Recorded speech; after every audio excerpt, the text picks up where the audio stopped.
누가복음을 봅니다. 신약 성경은 총 27권으로 되어 있죠. 예. 신약 성경은 27권으로 되어 있습니다. 복음서가 4권, 역사서로 사도행전이 기록이 되어 있고요. 또 사도행전 안에 바울 서신이 13권이 기록되어 있어요. 그리고 흩어져 있는 성도들에게 보내는 이 공동서신이 8권입니다. 그리고 앞으로 일어나야 될 일 기록한 책, 이 요한계시록까지 해서 총 27권이 기록이 되어 있습니다. 그래서 이 제일 먼저 나오는 게 4복음서가 나오죠. 마태, 마가, 누가, 요한, 이 4복음서가 나옵니다. 이 마가복음이 복음서 중에서 제일 먼저 쓰인 책이에요. 마가복음이. 그래서 마가복음은 16장으로 되어 있습니다. 제일 먼저 요약해서 썼기 때문에 제일 장소가 작고, 그다음에 마태복음 28장, 그다음에 요한복음은 21장, 누가복음은 24장 이렇게 기록이 되었습니다. 마가는 누가 썼는가 아십니까? 우리가 제일 잘 아는 사도행전 2장에 어디에서 성령불 받았어요? 마가의 다락방이잖아요. 마가의 다락방에 그 마가가 쓴 책이 마가복음입니다. 이렇게 이해하면 쉽죠? 이렇게 이해해서 보시면 참 쉽습니다. 그래서 갈릴리 호수 주변에 살고 있던 이 예수님과의 제자들과 전혀 다른 환경에 살았던 이 마가는요, 바나나의 생질입니다. 바나나의 생질. 바울과 바나나 들어보셨죠? 이 바나나의 생질, 즉 바울의 조카입니다. 조카. 바나나의 조카로서 12제자에는 들어가지 않습니다. 마가는. 그렇지만 이 복음을 전하는 선교사의 사명을 하다가 복음서를 기록했다. 마태는 누구냐? 마태는 유대인입니다. 마태는 유대인이면서 세리였죠. 세리라고 말하면, 지금으로 말하면 세금을 거두는 사람, 세금을 거둔 사람이었고, 또 그래서 이 마태복음, 마가복음, 누가복음 세 복음서는 특징이 있어요. 그냥 막 있는 게 아니라 특징이 있습니다. 마태는 유대인이면서 누구에게 전한 복음인가? 마태는 유대인이면서 유대인에게 전한 복음입니다. 그러면 마가는 유대인이면서 누구에게 전했을까요? 마가는 이방인이에요. 그러면 오늘 말씀드리는 누가는 유대인입니까? 이방인입니까? 이방인이죠.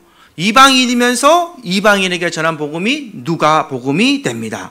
그래서 이방인에게 전한 복음은 마가복음과 누가복음이지만 관점은 누가복음이 제일 더 이방인의 관점에서 썼는 책이다라고 기억하시면 됩니다. 그래서 마태, 마가, 누가복음은요, 어떤 기록이 되어 있냐면 예수님의 공생의 사역과 이 땅에서 이루어졌던 하나님의 나라, 이에 대한 기록이 많습니다. 그러면 요한복음은 어떻게 정해졌냐? 당시 헬라 철학자들이나 이방 사람들에게 예수님이 하나님의 아들이라는 걸 증언하는 거예요. 예수님은 하나님의 아들이고 우리를 구원하실 구원자라는 것을 전하게 됩니다. 그래서 한마디로 얘기하면 요한복음의 핵심은 예수님은 누구인가라는 책을 쓴 거예요. 그래서 마태복음, 마가복음, 누가복음이 보는 관점과 요한복음이 보는 관점이 달라요. 그래서 마태, 마가, 누가복음은 관점이 같다 그래서 공관복음이라고 그럽니다. 똑같은 관점을 가지고 기록했다 이 말이에요. 그래서 세 복음서는 공관복음이다. 그다음에 요한복음은 또 다른 관점을 가지고 기록했다 그래서 4개 4복음서라. 이렇게까지는 제가 설명드립니다. 이 정도는 교회를 다니신 분들은 좀 알고 계셔야 돼요. 이거 알고 나서 이제 책을 봐야 돼요. 여러분들 서점 가서 책 보실 때 제일 먼저 뭐 봅니까? 저서를 보잖아요. 저자. 누가 이 책을 썼는가? 그리고 제일 처음에 보면 머리말 있잖아요. 이 사람이 어떤 관점에서 어떤 생각으로 이 책을 썼는가? 그 머리말을 읽고 나서 책을 구입하듯이 우리 이방인들, 저와 여러분들은 이방인이라고 그랬죠. 이방인들이 이방인에게 전한 복음, 무슨 복음이라고요? 누가복음. 그래서 4복음서 중에 제일 먼저 보실 복음이 누가복음이 되는 거예요. 누가복음을 읽으시면 아무래도 이해하시는 게 제일 빠르다라는 것을 제가 알려드립니다. 그래서 오늘 누가복음 본절에 보시면 누가는 12제자 중은 아니지만 예수님이 누구인가 이런 객관적인 자료를 수집해서 책을 썼어요. 그러니까 누가복음에는요, 다른 복음서에는 나오지 않는 많은 기록이 되어 있습니다.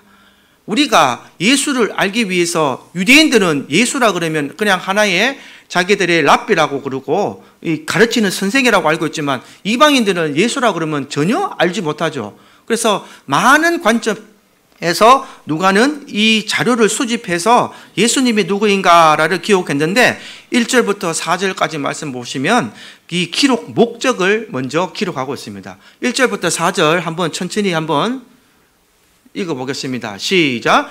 우리 중에 이루어진 사실에 대하여 처음부터 목격자와 말씀에 일꾼된 자들이 전하여 준 그대로 내력을 저술하려고 붓을 든 사람이 많은지라.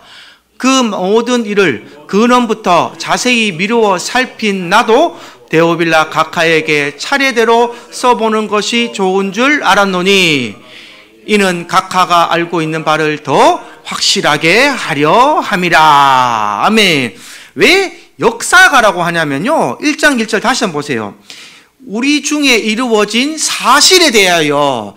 여러분, 역사는 무엇을 증명하는 겁니까? 이루어진 사실을 적는 게 역사예요. 그렇죠? 그리고 그냥 약간 허구를 붙이면 그것은 전설이 됩니다. 우리 전설의 고향 많이 들어보셨잖아요, 옛날에. 전설의 고향은 실제로 이루어진 일입니까? 허구입니까? 허구죠. 그러나 이 누가는 우리 중에 이루어진 사실에 대하여 증거한다, 지금 그렇게 얘기하고 있어요. 그래서 내가 이 책을 기록한다. 2절에도 보면 처음부터 목격자와 말씀에 이끌린 자들이 전하여 준 그대로 내력을 저술하려고 붓을 든 사람이 많은지라. 자기 이외에도 이 예수님의 행적과 이적에 대해서 붓을 든 사람이 많았다는 거예요. 그러나 3절에 보면 확실하게 자신이라고 바뀌죠. 3절에 그 모든 일을 근원부터 자세히 미루어 살핀 나도라고 나오죠. 이 나가 누굽니까? 누가가 되는 거죠. 그러니까 데오빌라 각하에게 차례대로 써보는 것이 좋은 줄 알았으니, 그러니까 이 복음서를 쓴 최초의 수신자가 누구냐? 데오빌라 각하가 되는 거예요. 데오빌라 각하에게 이루어진 사실을 나도 한번 써보겠다, 자세히 써보겠다라고 써서 4절에 보면 이런 각하가 알고 있는 바를 더 확실하게 하려 함이로다. 이것이 사실이다 이 말이에요. 증거가 되고 확실한 것을 알려준다. 그래서 확실하게 기록을 했다라는 것을 얘기하는 것을 보면 누가는 역사를 연구하는 역사가였다라고 말합니다. 그래서 성지를 다니면서 예수님에 대한 모든 자료를 수집하고 편집했기 때문에 다른 복음서에 나오지 않는 기록이 많이 되어 있어요. 다른 복음서에는 나오지 않는 기록. 오늘 보는 이 일정에 보면 꼭 여러분들이 읽어보셔야 되는데, 이 세례 요한의 출생의 예고와 또 예수의 나심을 예고하는 것과 이 마리아가 예수님을 잉태하는 이 모든 것이 다른 복음서에는 안 나옵니다. 이 다른 복음서에는 나오지 않고 누가복음에만 기록이 되어 있어요. 그래서 5절부터는 뭐가 기록되느냐? 세례 요한의 탄생 기사와 예수님의 잉태하는 과정과 그들의 찬송이 쭉 기록되었습니다. 오늘 제가 본문 제목을 마리아의 창가라고 적었는데요. 마리아보다 먼저 온 선지자가 누구죠? 이 세상의 마지막 선지자, 세례 요한이죠. 세례 요한이 예수님보다 몇 개월 먼저 태어났어요? 6개월이죠. 그러면 마리아가 이 세례 요한을 탄생한 어머니를 찾아가는 장면이 나와요. 이거는 누가복음에만 나온다 이 말이에요. 그런 자세한 장면을 보시면 우리 이방인들이 이해하기가 훨씬 쉽다라는 것을 알게 됩니다. 그래서 세례 요한이 어떤 사람이었는가? 이 세례 요한의 아버지는요, 6절에 보면 이 아버지는 제사장이었습니다. 제사장. 이 사가랴라는 제사장. 6절 우리 다시 한번 띄워주시면 읽어보겠습니다. 시작. 이 두 사람이 하나님 앞에 의인이니 주의 모든 계명과 규례대로 흠이 없이 행하더라. 이게 세례 요한의 아버지였어요. 사가랴라는 사람은 모든 계명과 규례대로 흠이 없이 행한 그 아버지였다. 아버지 앞에, 하나님 앞에 흠이 없던 자였다. 그러나 이 사가랴는 나이가 들었지만 아들이 없습니다. 아들이 없어요. 그래서 늘 아들을 위해 기도하고 있었는데 어느 날 당번이 되어서 성전에 들어가서 봉사하고 기도를 하는데 하나님의 음성을 듣습니다. 무슨 음성? 천사를 통해 아들을 낳게 된다. 13절 한번 읽어보겠습니다. 13절 시작. 천사가 그에게 이르되 사가랴여 무서워하지 말라. 너의 강구함이 들린지라. 내 아내 엘리사벳이 내게 아들을 낳아 주리니 그의 이름을 요한이라 하라. 요한이라 하라 그러죠. 이 요한이 사도 요한이 되는 겁니다. 그리고 15절에 보면 이 아들을 어떻게 나시린으로 하나님께 드리라라는 말이 나와요. 15절도 또 한번 읽어보겠습니다. 시작. 이는 그가 주 앞에 큰 자가 되며 포도주나 독한 술을 마시지 아니하며 모태로부터 성령의 충만함을 받아. 그래서 포도주나 독한 술을 마시지 않는 사람이 누가 마시지 마라 그랬어요? 나시린이잖아요. 민수기 5장에 나오는 나시린의 규례, 거기 보면 시체도 만지지 말고 독한 주를 마시지 말고 포도주나 술을 마시지 마라 라고 나오죠. 그래서 나시린이라는 것을 알 수 있습니다. 그래서 요한의 사명은요 17절에 완전히 나오죠. 요한은 어떤 사명을 가지는가? 우리 17절 한번 읽어보겠습니다. 시작. 그가 또 엘리야의 심령과 능력으로 주 앞에 먼저 와서 아버지의 마음을 자식에게, 거스르는 자를 의인의 슬기에게 돌아오게 하고 주를 위하여 세운 백성을 준비하리라. 엘리야의 심령과 능력으로 주 앞에 먼저 와서라고 얘기하죠. 그러니까 마지막 선지자의 사명을 가졌다. 이것은 말라기서에 예언이 되어 있던 얘기예요. 말라기서에서 예언이 되어 있던 400년 전에 예언되어 있던 그겁니다. 말라기서 4장 5절 6절 다시 한번 찾아보겠습니다. 시작. 보라, 여호와의 크고 두려운 날이 이르기 전에 내가 선지자 엘리야를 너희에게 보내리니 그가 아버지의 마음을 자녀에게로 돌이키게 하고 자녀들의 마음을 그들의 아버지에게로 돌이키게 하리라. 돌이키지 아니하면 두렵건대 내가 와서 저주로 그 땅을 칠까 하노라 하시니라. 아멘. 그래서 말라기 선지자가 마지막에 예언을 했어요. 엘리야가 오는 것처럼 마지막 선지자가 올 것이다. 그 앞에 와서 그의 마음, 아버지의 마음을 자녀에게로 돌이키게 하고 자녀들의 마음을 그들의 아버지에게로 돌이키게 하리라 라는 이 말은 뭐냐? 아버지와 자녀가 하나가 되게 만들겠다는 거예요. 그 선포를 엘리사의 사명을 누구에게 주셨다고요? 사도 요한에게 주셨다고. 그것을 설명하고 있습니다. 그래서 사가랴가 18장에는 보면 말씀도 말씀이지만 내가 아직 많이 늙었다는 얘기를 합니다. 그러니까 이게 참 우리 신앙의 모습입니다. 흠이 없고 하나님 말씀대로 산다고 하는데 하나님이 막상 아들 준다 그러니까 뭐라고 얘기하냐? 이 사가랴는 말씀은 믿으면 에이 설마 우리 부인도 나이가 많고 내가 늙고 아내도 늙었다 말하면서 의심하게 될 때에 천사가 아들을 낳을 때까지 너는 벙어리가 된다고 얘기합니다. 하나님께 저주를 받아요. 1장 20절 한번 읽어볼까요? 1장 20절 읽어보겠습니다. 시작. 보라, 이 일이 되는 날까지 내가 말 못하는 자가 되어 능히 말을 못하리니 이는 내가 내 말을 믿지 아니함이거니와 때가 이르면 내 말이 이루어지리라 하더라. 아멘. 그리고 여러분, 은혜 받는 제일 좋은 일은 뭐냐면요, 하나님의 음성이 들을 때 묻지도 말고 따지지도 말고 아멘 하시기 바랍니다. 할렐루야. 전혀 내 생각과 내 상계를 기억하지 마세요. 하나님은 능치 못하시는데 말씀은 말씀이지만 이거는 저희들의 무지함입니다. 세상 말로 하면 무식한 거예요. 그거는 세상 사람들은 그렇게 말할지라도 우리는 하나님을 믿잖아요. 하나님은 전지전능하십니다. 내일 아침에 여기 앞에 사과나무에 바로 꽃이 열리고 사과나무에 열매가 맺히리라 해도 우리는 아멘 좀 믿습니다. 세상 사람들은 에이 뭐 벌써 사과나무에 열매가 맺혀, 가을이 돼야 열리지, 사과가 내야 탐스러운 사과가 열리지 말하지만 우리는 아멘 하면 차고 나면 사과가 연모가 딱 열리는 게 하나님의 방법이에요. 그래서 사가랴는 그 믿음이 없었기 때문에 이 요한이 태어나기 전까지 어떻게 지냈다고요? 벙어리로 지낸 거예요. 벙어리로. 하나님의 천사가 벙어리를 이렇게 됐다. 그래서 사가랴의 아내 엘리사벳이 나오는데, 엘리사벳은 천사의 말대로 5살 동안 숨으면서 감사했다라고 말합니다. 25절 다시 한 번 더 찾아보겠습니다. 25절. 주께서 나를 돌보시는 날에 사람들 앞에서 내 부끄러움을 없애게 하시려고 이렇게 행하심이라 하더라. 아멘. 이 사가랴의 부끄러움은 뭡니까? 벙어리가 됐잖아요. 부끄러우니까 사람들 앞에 못 나가는 거예요. 그 아기가 나올 때까지 어떻게 됐다고요?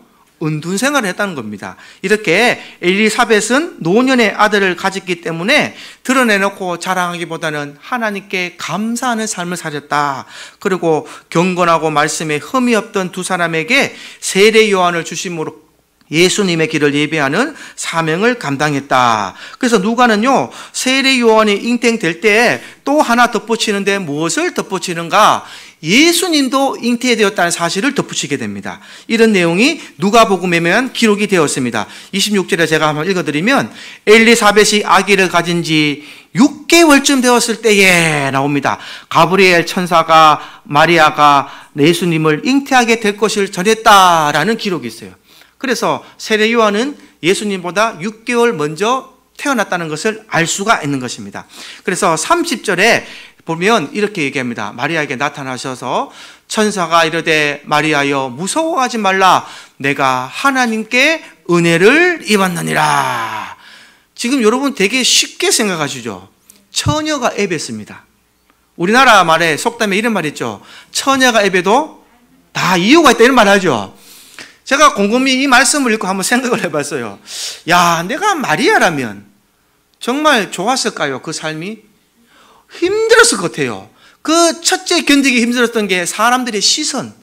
만약에 누가 우리 중에 처녀가 임신했다 그러면은 앞에서 만약에 하나님이 주셨다 그러면은 앞에서는 지금도 그럴 수는 있겠죠.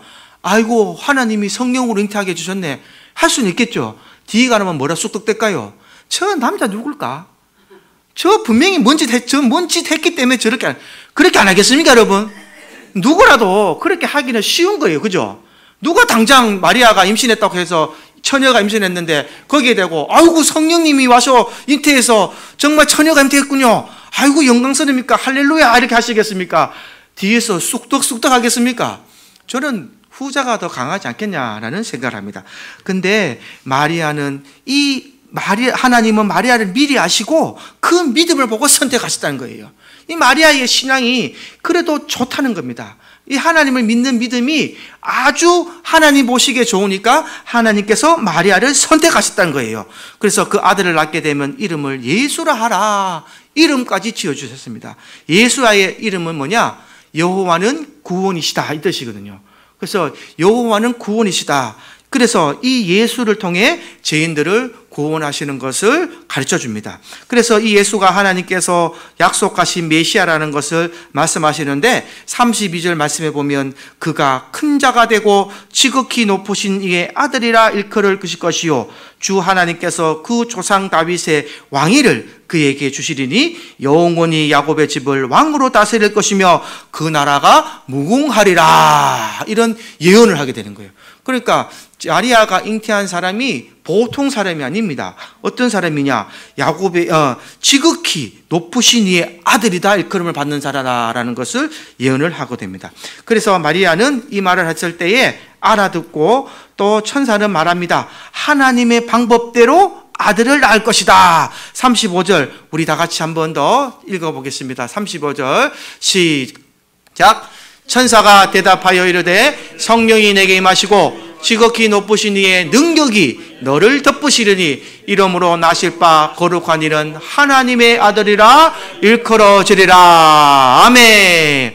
그냥 임하는 게 아니라 어떻게 된다고요? 성령이 내게 임하시고 또 지극히 높으신 이의 능력이 너를 덮으신다는 겁니다. 그래서 이렇게 날 때에 거룩한 이는 하나님의 아들이라 일컬음을 발걸어지리라. 여러분 이것을요 자세히 보셔야 됩니다. 그냥 예수님이니까 이렇게 난다 아니라 이 모습이 오늘날 성령 받은 저희들의 모습이 되기를 축원합니다. 이 모습이 그대로 우리에게 이루어지는 거예요. 예수님이 이렇게 되는 것이 아니라 뭐라고 했어요? 이는 하나님의 아들이라 그랬잖아요. 그러면 하나님의 아들이 예수님 이후에 소멸됐습니까? 오늘날 저와 여러분들은 하나님이 자녀 삼으셨습니까? 자녀 삼으셨잖아요. 그러니까 우리가 하나님 앞에 믿음이 있고 이 하나님의 성령으로 잉태가 되면요 성령이 우리에게 임하시고 하나님의 지크신 이의 능력이 저와 여러분들을 덮으시는 줄을 기억하시기 바랍니다. 우리가 이 은혜를 체험해야 되는 거예요. 이 마리아의 믿음이 있어야 이 은혜가 임하게 될 줄 기억하시기 바랍니다. 그래서 믿음이 얼마나 중요한지를 가르쳐 주는 거예요. 제가 앞에 서두는 말씀드렸지만 우리 믿음이 있다라고 말하지만 마리아의 믿음까지 성장해 나가는 여러분 되기를 주님 이름으로 축복합니다. 나 홀로의 믿음이 아니라 성령에서 기록된 선인들의 믿음이 여러분들이 그 믿음을 능가해야 되는 거예요. 처녀가 애를 낳는데 그 믿음을 믿는 믿음이 되어야 하나님의 성령이 여러분들에게 임하시고 하나님의 능력이 여러분들을 덮으시는 큰 은혜가 되면서 하나님이 우리에게 말씀하신 거예요. 너는 내 사랑하는 아들이요 내 딸이라. 할렐루야. 이것이 동일하게 이루어진다라는 것을 기록해 봤습니다. 그래서 지금 하나님, 요한은요 뭐라고 말하냐면요, 태초에 말씀이 계시니라 라고 말했어요. 하나님은 말씀으로 오셨고 이 말씀이 하나님과 함께 있었으니 이 말씀이 곧 하나님이시라 말하면서 이 말씀이 육신이 되어 우리 가운데 거하시니 은혜와 진리가 충만하더라 라는 말씀으로 요한은 이 예수님을 상징적으로 얘기하고 있습니다. 그래서 성령의 능력과 하나님의 능력이 덮는 은혜, 하나님 아들이 되는 이 은혜를 다 받아 누리시는 여러분 되기를 주님의 이름으로 축복합니다. 그래서 지금 누가복음에 이 기록이 계속되어 있으면서 이제 천사도 나이가 많아 아이를 가질 수 없는 내 친석 엘리사벳도 임신해서 6개월이 되었다라고 말하면서 38절에 이렇게 말하죠. 대저 하나님의 모든 말씀은 능하지 못하심이 없다라는 말로 말하면서 이 하나님의 말씀을 계속 전하고 있습니다. 그래서 이 마리아는 이 엘리사벳이 궁금하잖아요. 왜냐? 마리아는 엘리사벳을 알아요. 왜냐하면 사촌이기 때문에 알잖아요. 그래서 사촌 작은 어머니인 거예요. 작은 어머니. 그래서 작은 어머니가 임신했단 말이 믿겨질까요? 안 믿겨질까요? 궁금한 거예요. 그래서 찾아가는 장면이 나와요, 여기서. 그런데 이 놀라운 일이 일어납니다. 이 엘리사벳이 임신했던 사도 요한이요, 태 속에서 이 마리아를 보는 순간 태 속에서 영광을 돌리기 시작합니다. 태 속에서 꿈틀꿈. 오늘 집에 가서 꼭 한번 읽어보세요. 제가 다 알려드립니다. 궁금증을 좀 여러분들이 되기 위해서. 여기 보면 이 태 속에서 이 엘리사벳의 사도 요한이 예수님을 만나자마자 꿈틀꿈틀해요. 이 우리가 말하는 애들이 발로 막 찬다 그러죠. 예. 저는 처음에 은우 가졌을 때에 태동이라 그럽니까? 막 발로 차는 거. 무섭더라고요, 솔직히. 한 7개월, 8개월 될 때 우리 사모가 내보고 여보 이게 한번 만져보려고 하는데 이 만지니까 진짜 뭐 발로 막 차요. 이게 막 이게 배가 막 불룩불룩거리니까 겁나더라고 나는요 이게. 근데 태동이 진짜 실제로 있더라고. 근데 이 지금 6개월 때는 그렇게 큰 태동은 아닌 것 같은데 이 요한이 예수님이 벌써 태어나지도 않았고 잉태만 했는데도 이 태동하는 장면이 나옵니다. 그래서 영과 영이 만나니까, 할렐루야, 영과 영이 만나니까 하나님께서 이게 소통하는 장면을 보여주십니다. 그래서 이 마리아가 이 3일 정도를 걸어가서 엘리야벳을 만납니다. 엘리야벳을 만나는 장면은 오늘 꼭 한번 읽어보시고, 그래서 이때부터 뭐 하느냐, 엘리사벳과 마리아와 사가랴 이 세 사람이 하나님을 찬송하는 장면이 그 뒤에 나오는 거예요.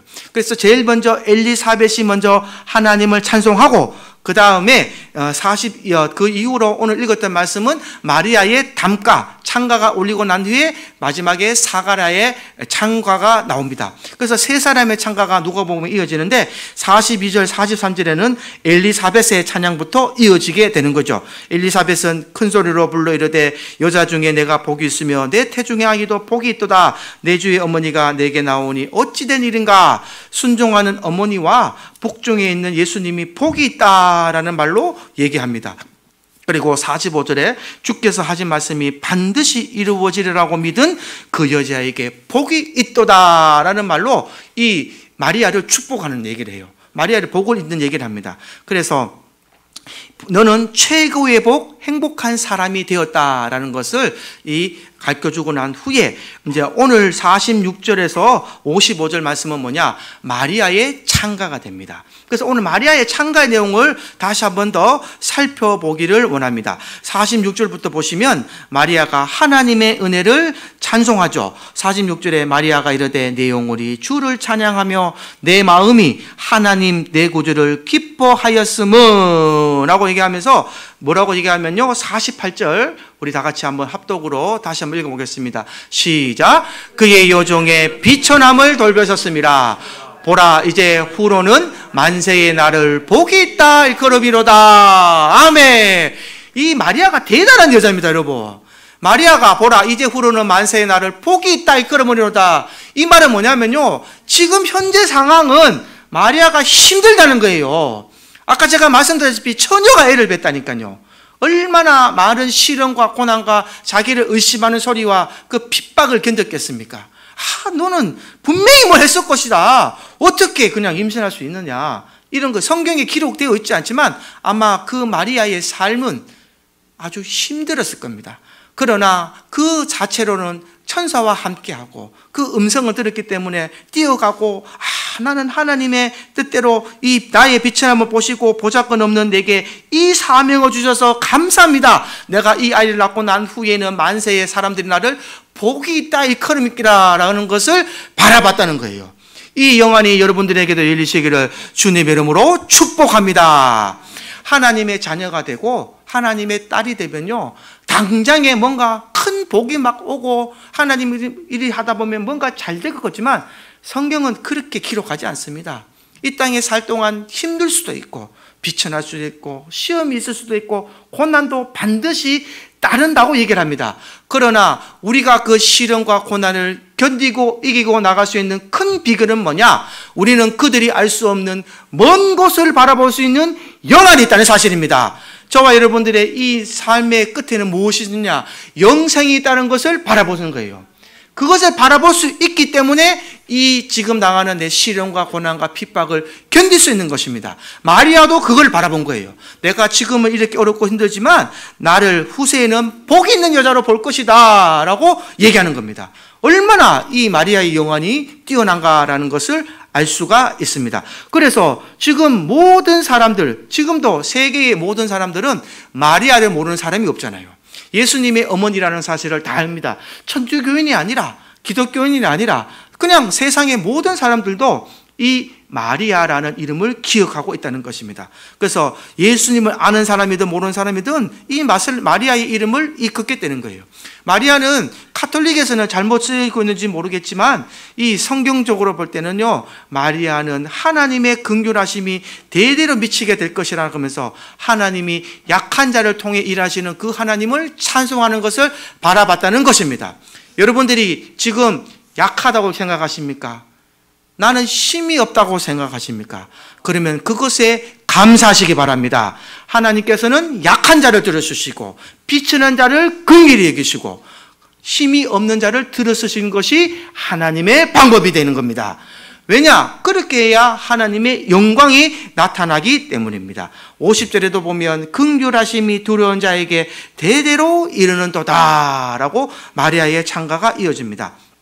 그리고 51절에서 53절에 보면요, 그의 팔로 힘을 보이사 마음의 생각이 교만한 자들을 흩으셨고 권세 있는 자를 그 위에서 내려 치셨으며 비천한 자를 높이셨고 줄이는 자를 좋은 것으로 배불리셨으며 부자는 빈손으로 보내셨도다. 아멘. 마리아가 이런 생각과 사고를 가지고 살아간 거예요.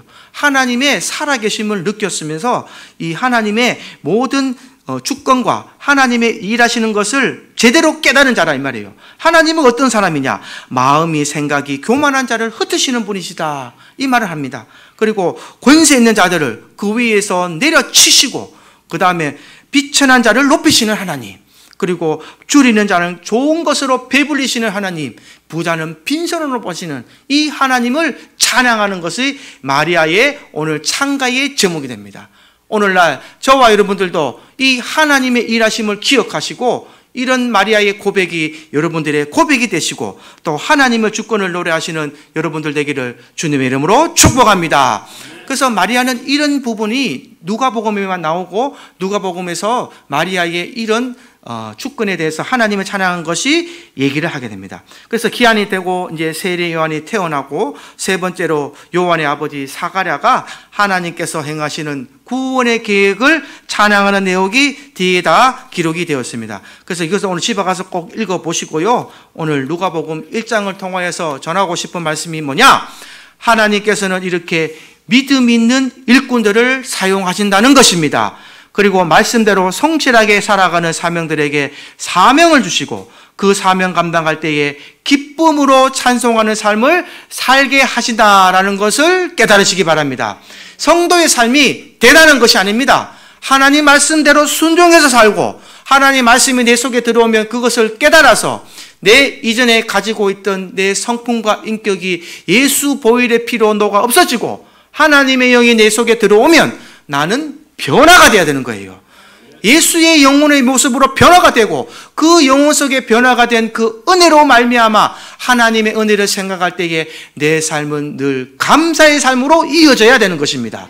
이것이 하나님께서 우리에게 가르쳐 주시는 성도의 모습이 되는 것입니다.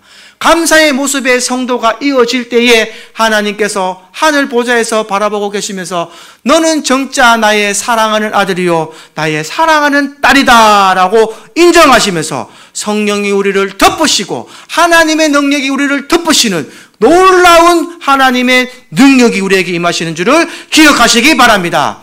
믿음이 없이 내 삶의 변화도 없이 하나님의 은혜를 바란다는 것은 성경적으로 볼 때 그것이 바로 교만이 되는 거예요, 여러분.